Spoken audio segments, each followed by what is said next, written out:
Hello, friends and subscribers, and especially those who have helped me in my recent difficulties. Some of you had questions and issues were raised concerning the ultimate outcome of our spiritual consciousness as it pertains to the issue of life after death of the body, and what other sorts of conditions might prevail at that time, and what other types of deceptions might attempt to prevail upon us. And so, having already done a series of videos as succinctly and efficiently as possible by going by scripted message, which I had carefully formulated out of much thought, I decided in this case to go off of a diagrammatic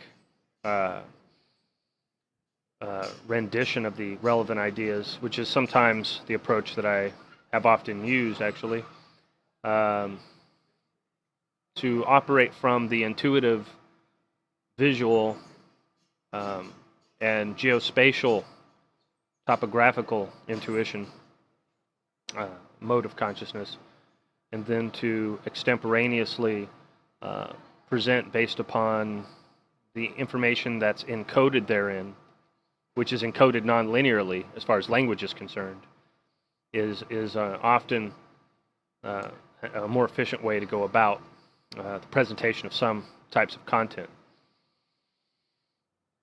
Here I just wish to say that there are a lot of things that could be garnered based on everything that we experience in the world empirically, and everything that included in that which it says of itself historically, or according to the traditions and mores encoded in its culture.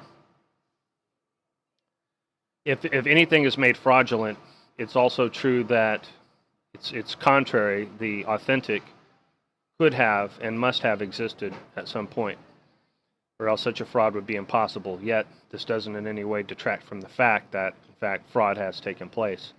All the more it points to it. I pointed out the mechanisms by which such fraudulent activity is being conducted in our society, and it's an extension of what we know to be the case in ancient societies and generally in all human societies where corruption is possible. Counterfeiting, debasement of currency, various forms of fraudulent presentations of value, especially in terms of the merits of those who hold any kind of public office or publicly recognized authority or expertise, where these things end up acting as fronts for nefarious and unscrupulous criminal activities, which I've demonstrated, and all the facts demonstrate exist, and exist pervasively and intensively, and especially in our present circumstance, as could only be the case given the modalities now being employed. Of course, this runs against the grain of what is best in humanity, which is to say that the true nature of man, which is unequally and maladroitly distributed throughout the contours of its material manifestations. And of course, in the cases where we're talking about the fleshly talent which is invested into those enterprises, it's going to be, let's just say that they will recruit from the most facile spiritual characters and offer them the most superficial advantages, and where that cannot be found in a way perfectly suited for their ends, they can manufacture the circumstances by weaponizing a falsified economic circumstance in order to put many people into a boat, as it were, and then give them a handy pail with which to let out the water, and then convert those circumstances into let's just say, an orchestrated front for those same nefarious means and modes of, well, criminal influence, racketeering, as it's called. Such processes of racketeering would naturally candy coat themselves in order to give people a sense of plausible deniability as to the wrongness of their acts, and also give a certain platform or means for enabling probable cause against anybody who would see through or not go along with what they're up to. People who, because of their integrity of character, refuse to go along end up getting the short end of the stick systematically, and the mob goes along with it. That's been proven historically. Here is the man who's called Christ, right? We can release either him or Barnabas, the murderer, the bloodthirsty thief. Release Barnabas. That's what they say throughout history and all the way until today. They have various excuses based upon the circumstances of their physical condition and their aspirations in a physical form, and their form of love in the human sense, which means animal love for one's own and for the conditions of one's physical and ego comfort. Same nesting instincts and reproductive instincts occur all through nature. There's nothing especially divine about it, except in that, if anything, it is an imitation of a divine impulse to propagate being through being into further emanations of the furtherance of being in its fecundity, and then its increasingly manifold unity.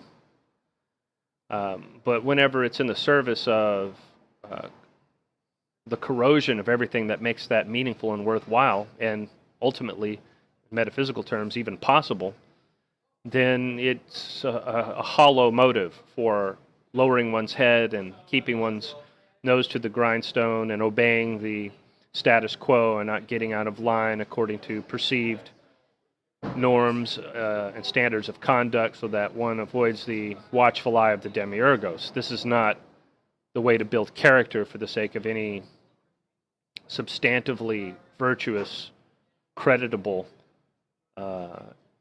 institution of any kind, social, biological, or otherwise. And it will have nothing to do with eternity and leads inevitably to its own demise. So,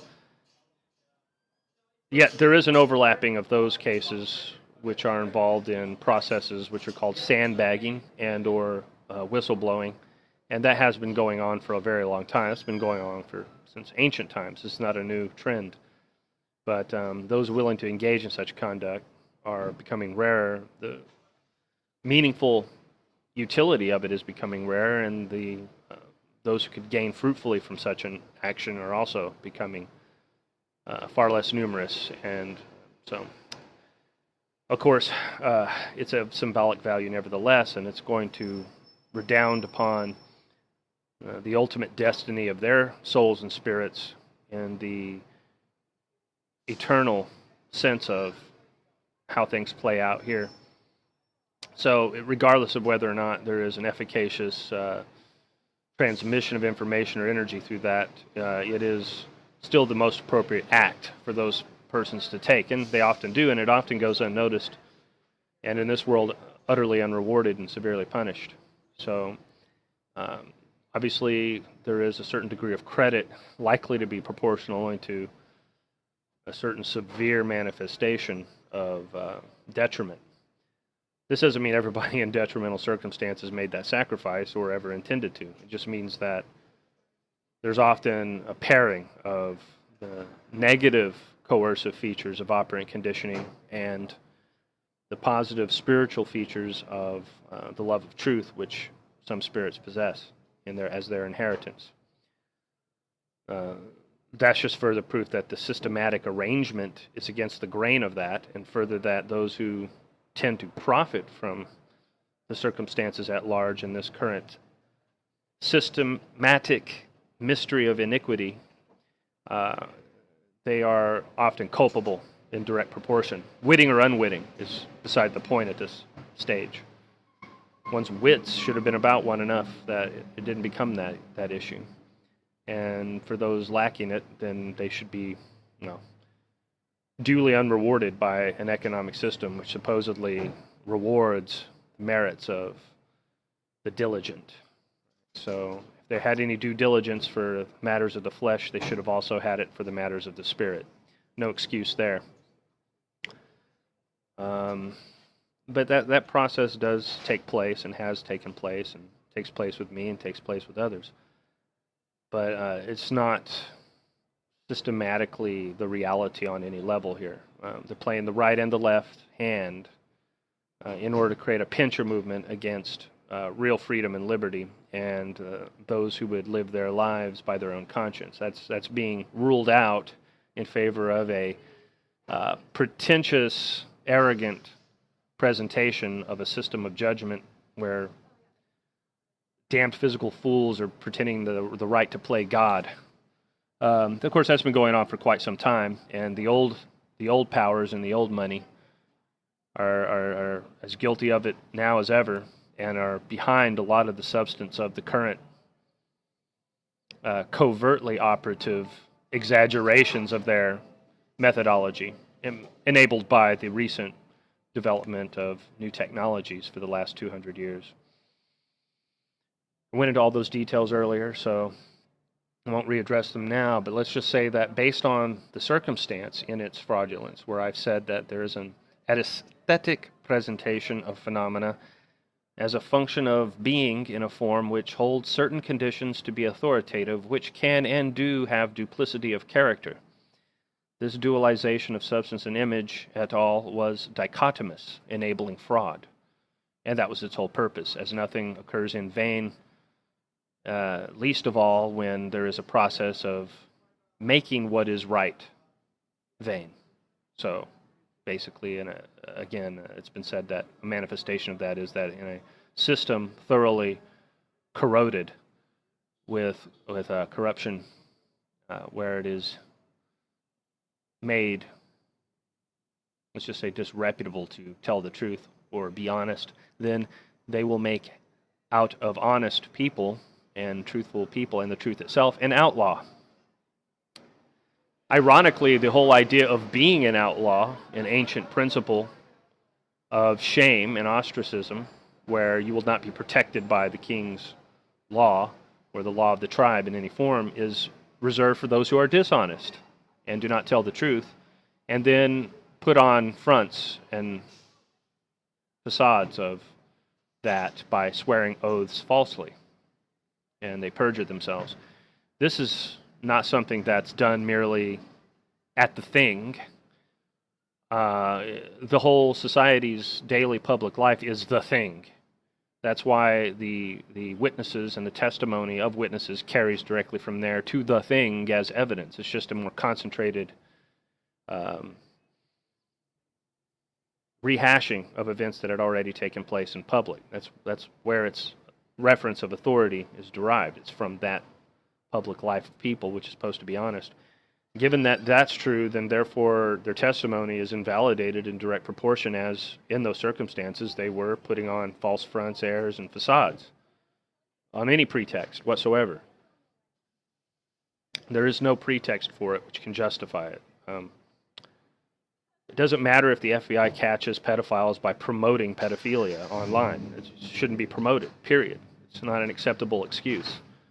Who knows what harm is done by doing that, which would not have been done if they had simply gone about the more difficult and honest means of tracking down such nefarious people, or even just catching them after the fact. It's just ridiculous to pretend that you can do evil systematically, or promote it systematically, or be involved in it systematically as a means to do further good. It's simply not how it works. If it's already occurred and it's part of a sting operation and you're taking advantage of it to get the most out of it, then that's different. It's a different circumstance. And that's actually the divine plan with regard to the manifestation of error in the cosmos. It's not something instigated by the divine mind in order to, out of nothing, produce the veritable character of souls, either good or evil. It's not simply not how it works, any more than the divine character could arise out of nothing, not vetted by its own substance. So that the irrationality of that whole Augustinian false doctrine is self-contradictory. Likewise, though, after the fact, ex post facto, the realization of the circumstances as they appear mundanely, so to speak, in other words, in the world and of it, because of the systematic inversion of substance and image by which fraud is generated and made useful for those who gain from it, naturally, a reversal of that inversion leads us to a circumstance where we delineate in absolute terms the real from the unreal.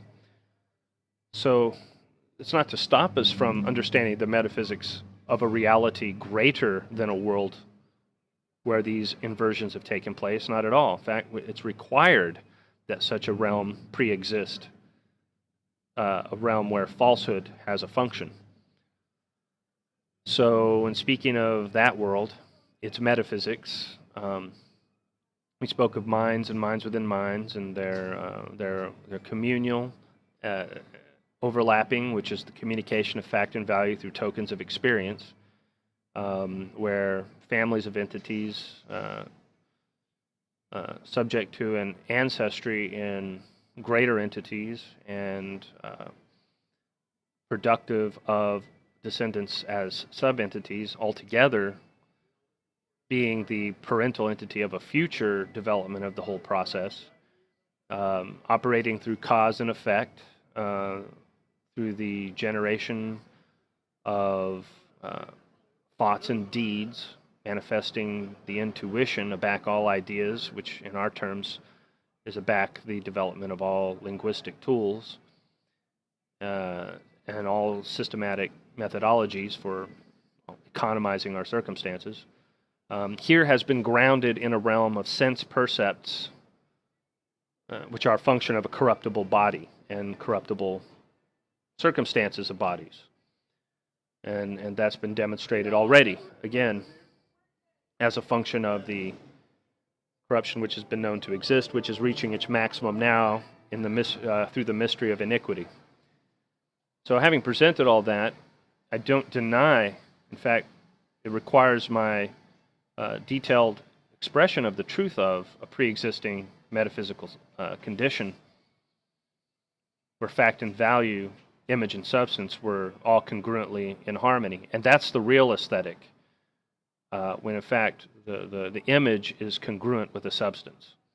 And the facts and the values are aligned in the process of events that make any existence of minds and their relations to each other meaningful as a communion. So, of course, recognizing that fundamental principle of community is the essence of religious communion, and that's exactly what is denied by the false sacrament of the evil spirit. So the good spirit and the divine will are congruently in opposition to the realm of deception known as, quote, the world, wherein the evil will is expressed in the antivalent, opposite, and only other direction. It's a dimension with basically two directions in it. It's basically one-dimensional in its manifestation and represented as the co-destructive byproduct of two antivalent wills operating in from different domains of agency and are expressive of different mental tendencies, so different in kind as to have no communion through existence, but two in interacting with each other, but having a manifestation in relation to each other, which can only be the form of one another's destruction and the victory of one over the other, yielding a byproduct which is simply the aftermath of their conflict. That's the only way this world exists at all. But of course, the aesthetics of services not in service to substance is fraud and posturing, maximizing the attraction these scenes have to the gullible is like manifesting the living enactment of a Hieronymus Bosch painting involving the temptations of St. Anthony. I'm thinking specifically of the triptych. And many renditions of it made by other artists are deserving of some attention as well, because shown therein is the aesthetic of the brutal, pragmatic, and evil operation of the fraudulent spirit in a context to which we can all relate.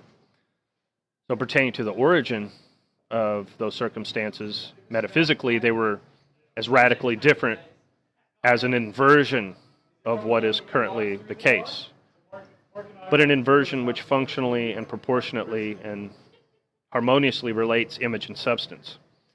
Of course, the only way that this can finish to the good is if that inversion is reversed, inverted again permanently, and that is what the whole bringing of the end to the world means. The wheel of pseudo-justice, the karma,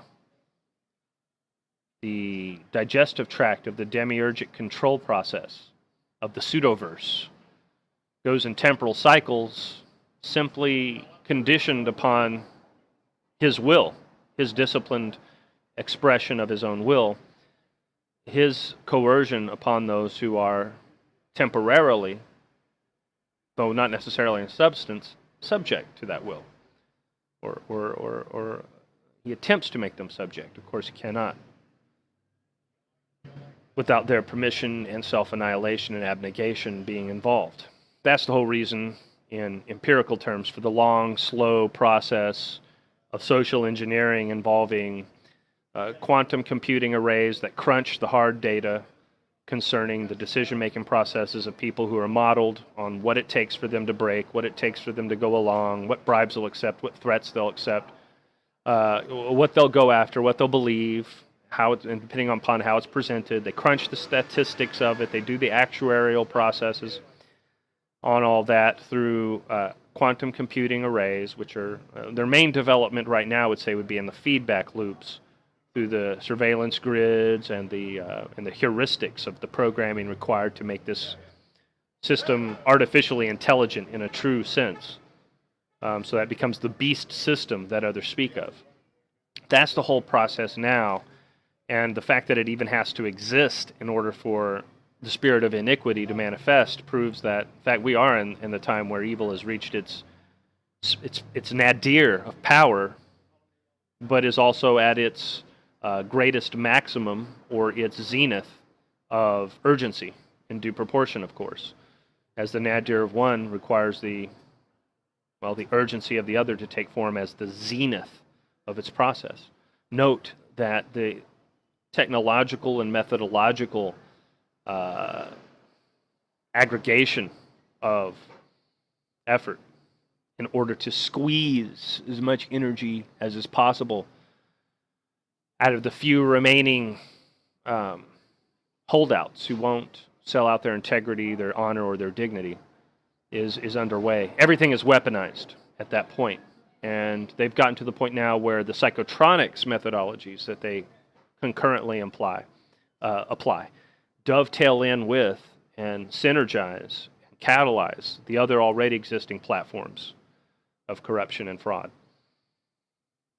And of course, they can even falsify the whole idea that you can resist this in some way by joining it. So a lot of people might take a bait in the form of, hey, we're actually the good guys against that, but in order to join us, you got to go through these rituals, you got to accept some kind of chip, or who knows what other things they got going on.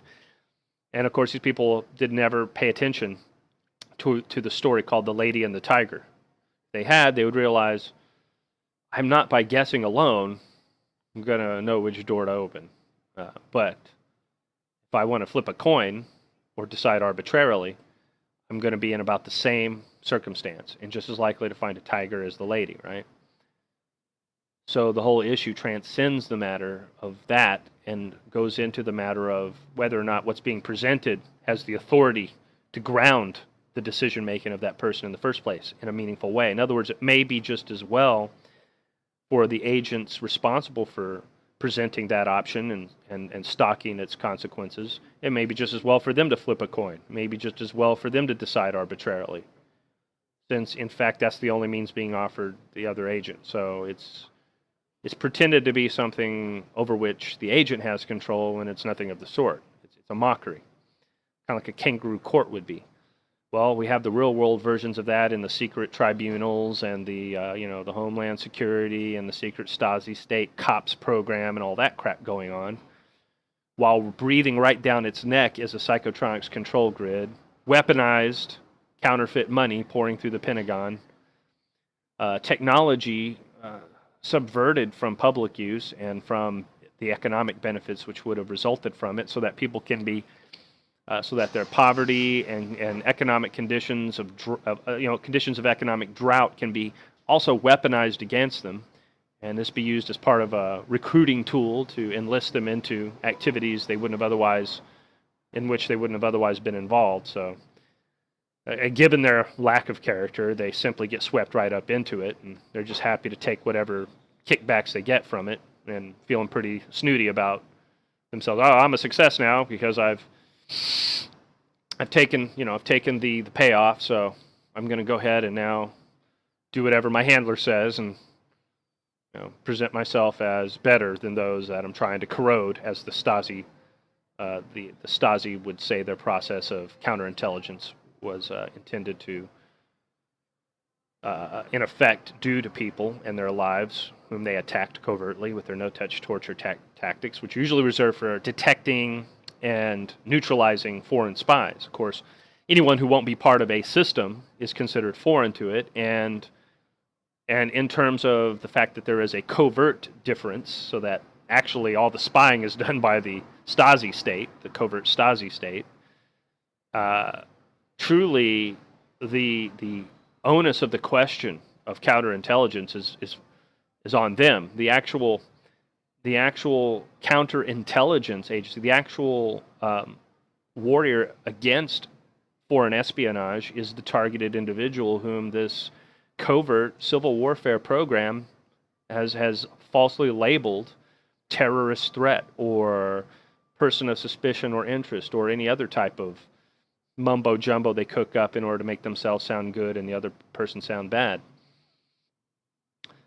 When these types of operations were conducted against intelligence agencies from foreign powers or against organized criminal operations inside the country, the position of who is in charge of these other actions upon which counterintelligence was being directed was left somewhat nominally open, as the heuristics of recognizing the existence of such a role were definitive. There had to be a Don, there had to be a handler, there had to be an analyst or an analytic group taking this information and processing it. There has to be a director of the agencies involved, but leave them nameless wherever that happens to be the case, and then in a place for that, leave a marker indicating a they or a them.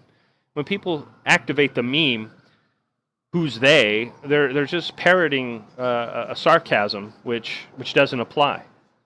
They are whoever the agents are involved in the activity. Like if you see a crime, the aftermath of a crime, you see a dead body, and you know foul play has occurred, you don't, as a sarcastic remark, say, who's the one who did it. You posit the existence of that person in advance of knowing who it is, and then you seek out that person, and you ask that question seriously. Who's they? And then you proceed to look for they, for them, and then you either find them through the typical means of objective investigation, motive, method, and opportunity. Done all that. Who they is who is those who are responsible for this organized criminal conduct, which I've outlined and detailed, and some of the genealogy of which I've traced to the ancient past and to the metaphysically ancient past as well. All that redounds on the question of what it amounts to live a life in the midst of such iniquity in the present. So as I said, it's definitely a realm of conflict of good against evil, but out of the chaos of the absolute void, the pure relativity of the evil mind, which generates inauthentically, partially ex nihilo, partially out of stolen energy and information from the realm of the good mind and good order, starts off with a realm of chaos, of raw nature, of all against all, And therein experience is processed in the raw as a function of, well, all against all, of creatures devouring one another, of particles and antiparticles competing for what is left behind and what the chirality of the particle will be that remains, whether what we call matter or what would be called matter in an antiverse, in other words, antimatter here, and what has the preponderant expression given the individual and aggregate decisions made, which collapsed all the quantum mechanical fields of observation, which resulted in the events that are right here now in concrete form. That all against all, that relatively pure chaos, falsely distributes what is actually the abhorrent miscreation of a miscreation with things that are authentically real and precede even its existence, which it cannot admit precedes its existence. It considers them to be a project of his concern over which he is to exercise his rightful godly authority. And then out of this, mostly through the interventions of the divine true cosmos, the reality eternal, there's been the so-called evolution or process of the manifestation of humanity. Of course, this is a bad copy of the original man, who is good and in God's image and derived from God's substance. But in this form of nature, generated by the chaos subject to an evil mind, we have been forced into a realm of cultivating our communities, our civilizations, in terms of the all against all raw experience of pseudo-nature. So our processed experience is a mixture of the status quo of the evil mind, the politics of bodies, and going from nature to civilization through the corrupt bridge of humanity and its status quo. And that to which it pays lip service, the ultimate pure realities and the pure experiences of true quality and virtue, which come from a realm to this domain, one that it denies and transcends it thoroughly. That would be the true cosmos, the reality ordained by the good mind. It is eternal. It is outside this temporal event and all of its cycles and subcycles, and defines its beginning in one way and its end in another. Given that that's the condition in which we exist, the choice is simple. Either we're going to throw ourselves in with the flesh wall of bodies and their politics, their modes of organization, which subvert the divine will and energy into something that is to be subsetted to the fitful cycles of frustration and arrogance of a demiurgic evil mind, or we're going to pit all of our resources in favor of the reality eternal and put our allegiance in with what is truly divine in man. Given that that's true in every possible world that is in any way thinkable in relation to this actual world, it's therefore necessarily true in all of them that someone in this circumstance should make their best effort to do what would be right in this world or in the best possible world, even if this were the worst possible world. Likewise, given the impropriety of the actions taken, which are exactly the definition of fraud and are perpetrated under what are exactly proven to be false pretexts, and since these would be inappropriate in any possible world, then to the extent that they are deployed in this one, it's impossible to distinguish this one from the worst possible world, because these, which would be a world where, in fact, a demiurgic mind had originally set up a farce of existence, which was then strategically run against the grain of the divine mind, and then through the iterations of fleshly patterns conspired against it through false norms, which nevertheless paid lip service to the aesthetic presentation of the image of virtue and substance, to which it could never uplive, and against which it always ended up corrupting down. Couldn't live up to it, but could corrupt it and corrode it down into a mockery of what should have been the case. It may as well be the case that telepathic, technologically advanced giants live underground and monitor and manipulate this entire human construct as a sort of playhouse, little, flesh-bought action figures. And the whole challenge for them is to sort of enter it as a virtual reality through various agents and make mockery of those who would resist the facile authority structures it's generated. Again, facades based upon a sort of active culture of lip service to virtues and values which these very structures abnegate. And it may as well be the case that that race of giants and titans is subject to the will of a gigantic, supremely telepathic dragon coiled around in the core of the earth. It may as well be that, plus everything described on the surface of the earth through all the known evidence, including historical, anecdotal, factual, personal experiences, and all the white papers and other bits of objective evidence which are available, and including testimonies of those who would be involved in this, either for or against.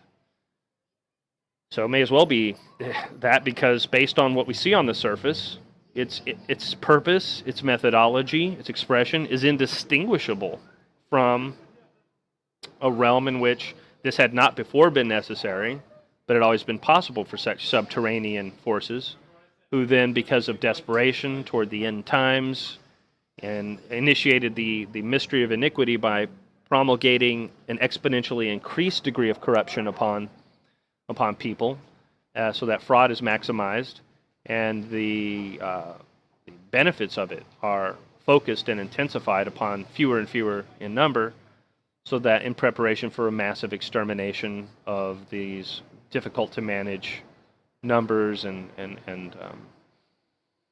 of people and their difficult to model and predict and control behavioral patterns. It just becomes a point where that becomes inefficient for those who gain from it, and they just simply, as it were, scale down the process accordingly by a methodology which has been demonstrated to occur in the corporate culture of aggressive buying out of one corporation by another, and by other means of group-on-group coercive politics and maneuvering.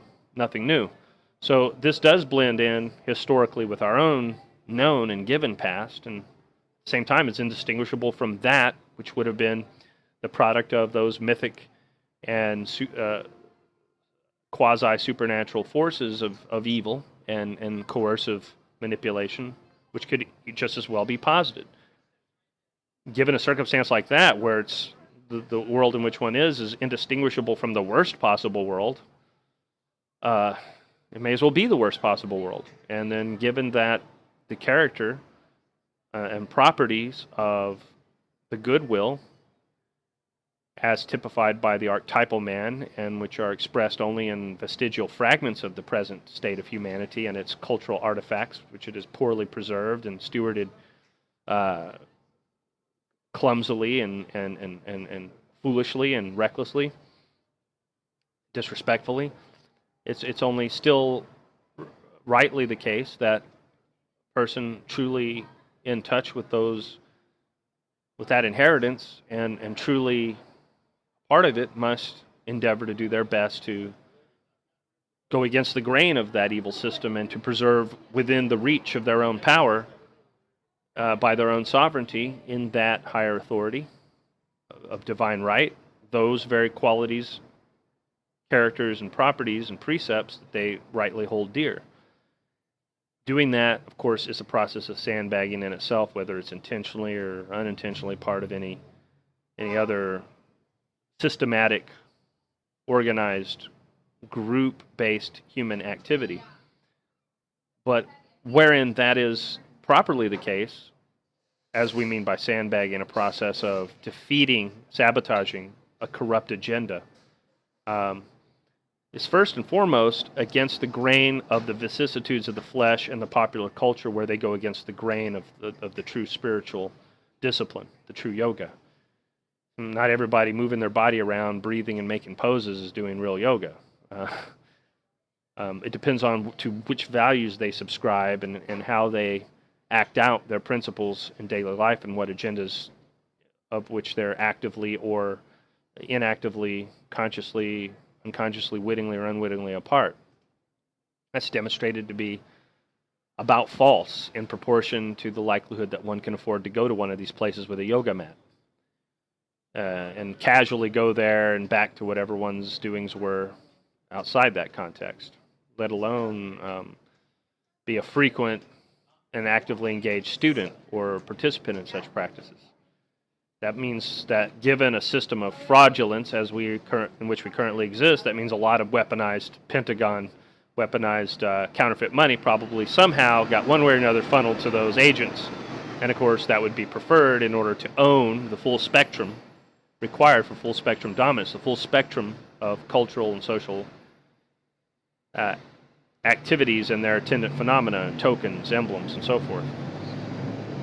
Okay, given all that, and given that our choices as good people remain the same in such a world, and given that that would be true even if it were indistinguishable and may as well be the worst possible world that could possibly occur, and given the nature of sandbagging as we understand it, anytime you see someone like a Lincoln, a Jackson, an Eisenhower, Kennedy, perhaps even a Trump, trying their best to do what's right in such a context, it's good that it be analyzed in that context, vis-a-vis the understanding that that doesn't mean that this realm is going to be systematically uplifted to a better state.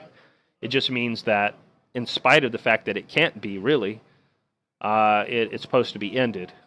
That could involve a process where maybe, for example, let's say the psychotronics control grid went down because some act of God occurred. Just put it like that. Then in that case, and let's say we're in a possible world, we're in an actual world, just 1 degree of freedom away from that possible world. It would be good to be aware of that so that one could be aware of that possibility and its imminence, because it's truly imminent in the case that it's 1 degree of freedom away.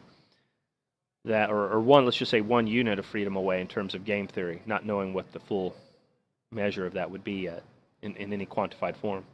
Then, of course, agents sensitive to that reality in any way, even if it's just, something peculiar to what a bird or an insect can understand, they must still chirp and buzz in just the right way that it reflects a synergy with that outcome and a maximization of their opportunity to spiritually transcend the destruction which must naturally result from that, because that's all that can result from the decomposition of shit stacked this high, which is what we would call the current systematic circumstances of control, tantamount to covert civil war operations conducted against the class of people not witting and not cooperative, against them by those who are cooperative with, and especially those who are wittingly so, cooperative with such a system of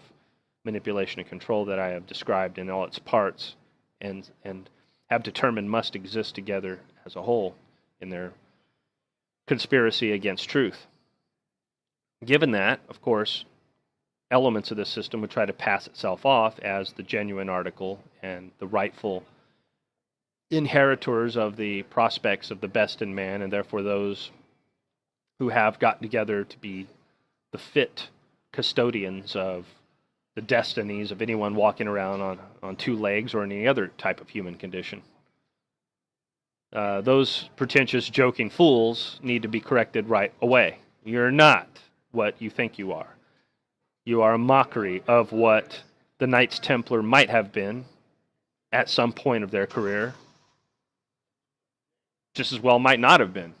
but they certainly were a hell of a lot closer to what they pretended to be in that case than any of you could ever be.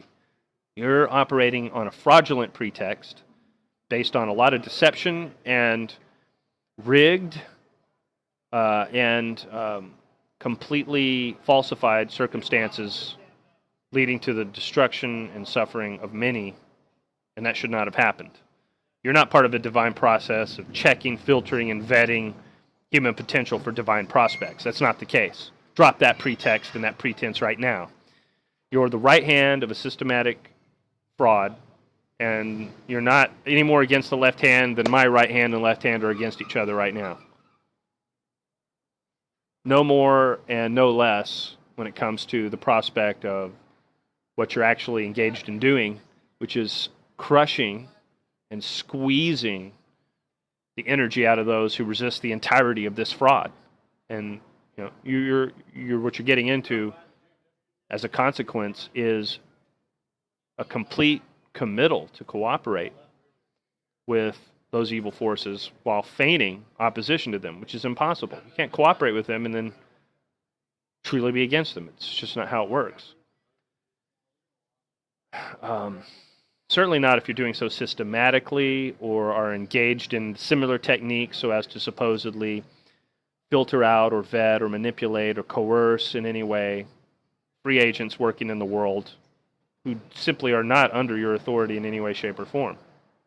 Neither by their own knowledge and permission or otherwise. You simply don't have the authority and you don't have the right to perform those activities. And you're certainly enemies of the Constitution, just as are those that you claim not to, with whom you claim to have no part. So yes, you have maybe some family values. Yes, maybe you do have some decency. Maybe you have a backbone enough to, in a regular economy and society, be ingenuitive and honest and hardworking and all that other good stuff. But once you cross that line into this monstrosity, this Frankenstein's monster of a covert Stasi state, you're out. You're invalidated that very instant. You're no longer part of a good polity. You're a covert conspiratorial class of people who undermine the very values which make all those things you hold dear possible. So you're de facto the corrupter of your own children and of the values you claim to espouse, and which you may even partly express or reflect in your character and conduct. But think about it. That's like having, let's say, the Christ in his day accepting Satan's subsidies for his expression of authority in the world. Couldn't he preach the gospel so much better with all that at his disposal? So you basically manifest the exact opposite of Christ and prove yourselves to be cowards in the face of the very same enemy that he in his day refuted and rebuked, which you have not. So don't come to me with the pretext or the pretense that you're involved in the good stuff and it's just the others who are that's just good cop and bad cop. That doesn't work.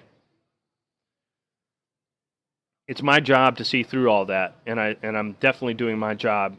And it comes with all the costs, all the sacrifices, and all the tithes that I've had to pay for the sake of doing what's right. And I'm not about to accept that your condition of prosperity reflects any better wherewithal on your part, and probably reflects something more of a slipstreaming or sliding by that you've done in the spiritual battle. And doesn't reflect any better virtue in terms of home economics or living with less or any other type of expression of good character or virtue or good scruples whatsoever vis-a-vis my condition and what I do.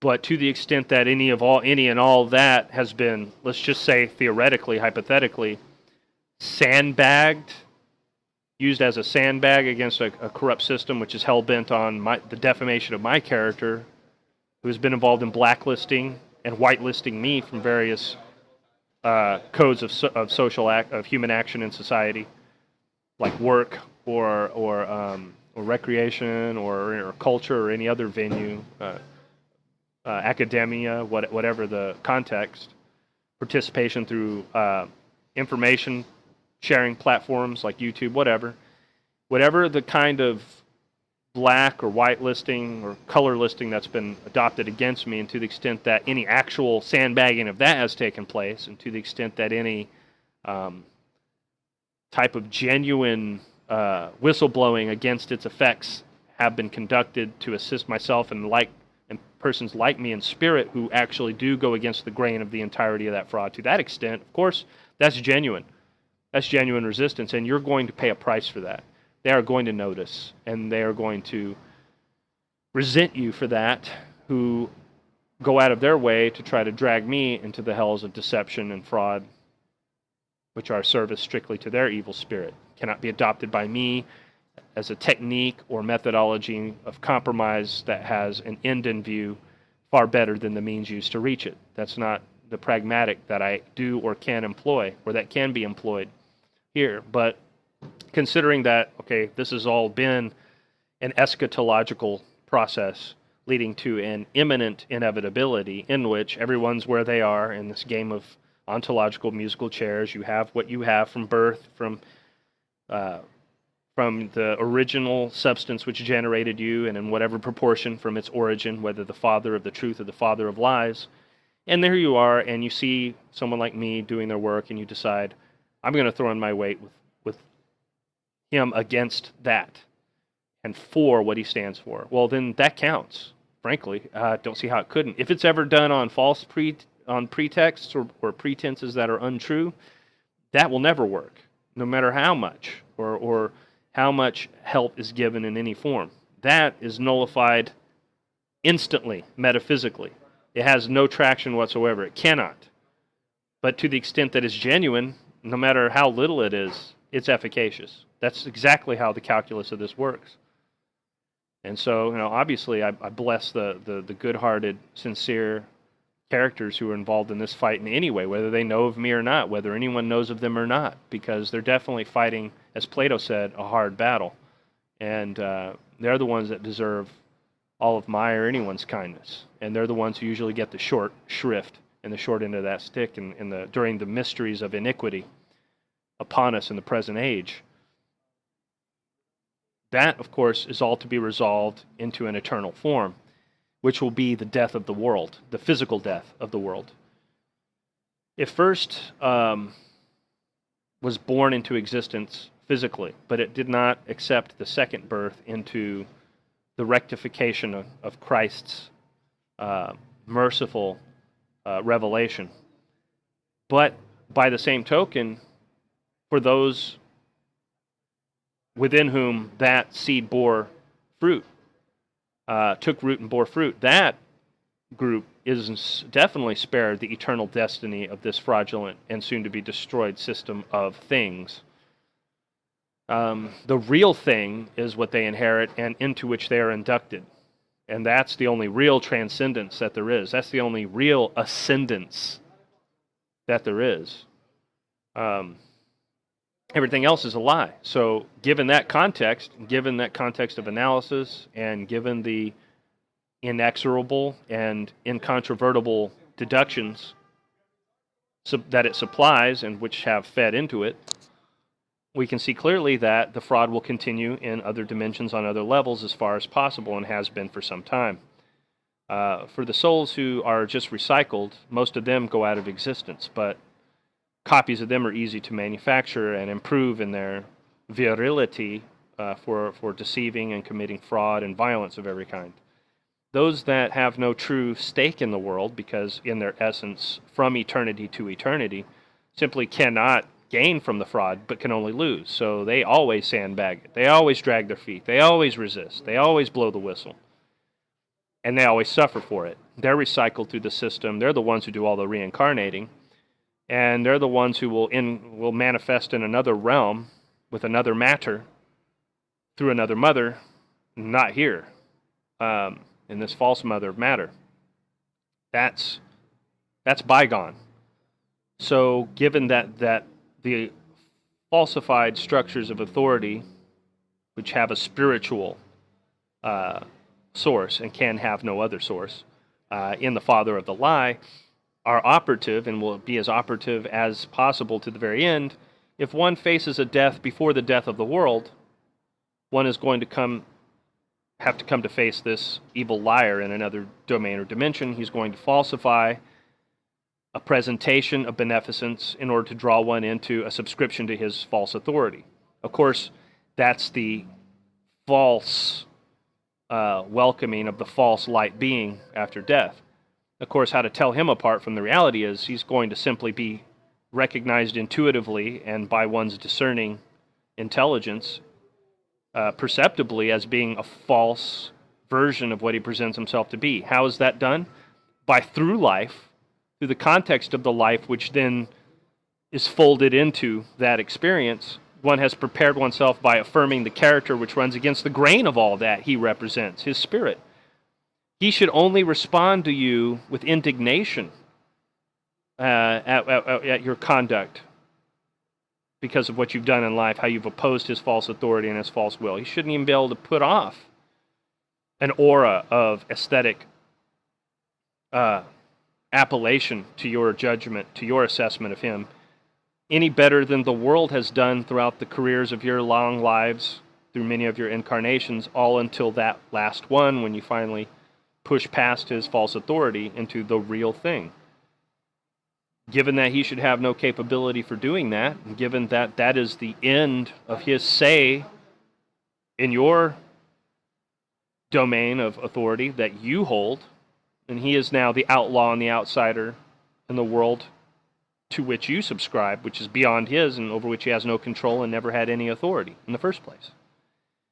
He has to respond with indignation and contempt and try to stop you, take a swipe at you. And of course, that's going to be an unmistakable pettiness and revolting display of hideous, the hideous undercarriage of his false presentation as the corrupt filth behind all that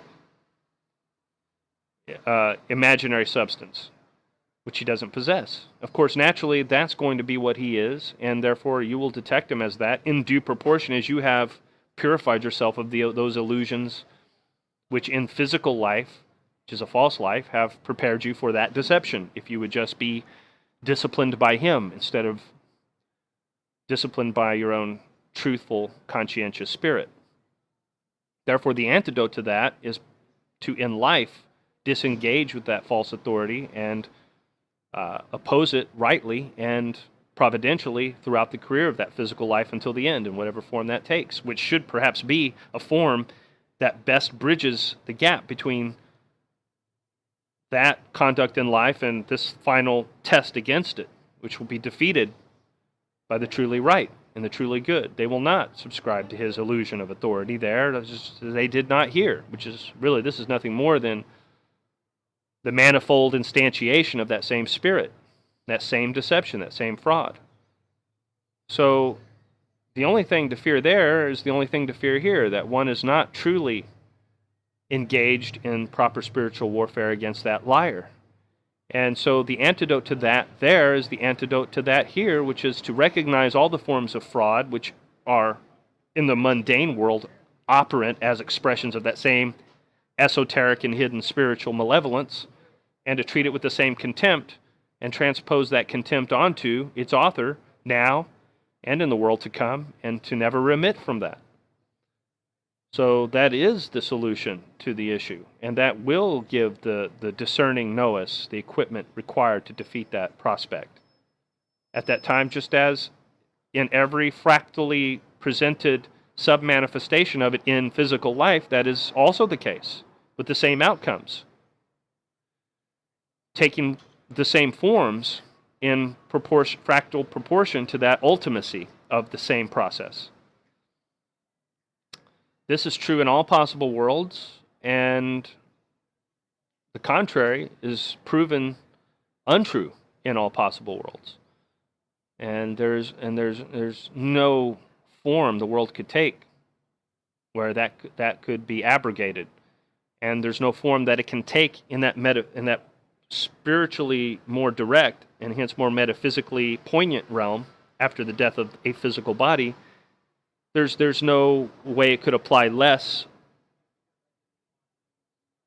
or more in any possible world than it does in this one, which is likely to be the worst in many ways. As that mystery of iniquity reaches its climax, then so does Lord Shiva return, certainly not to repair or reconstruct the world, but to completely destroy it, which is the fate of every pile of shit that gets stacked too high. Frankly, I mean, there's really he's not interested in having these cow chips at his snack table. It's not going to happen. This realm is going away. That's the fate of the world.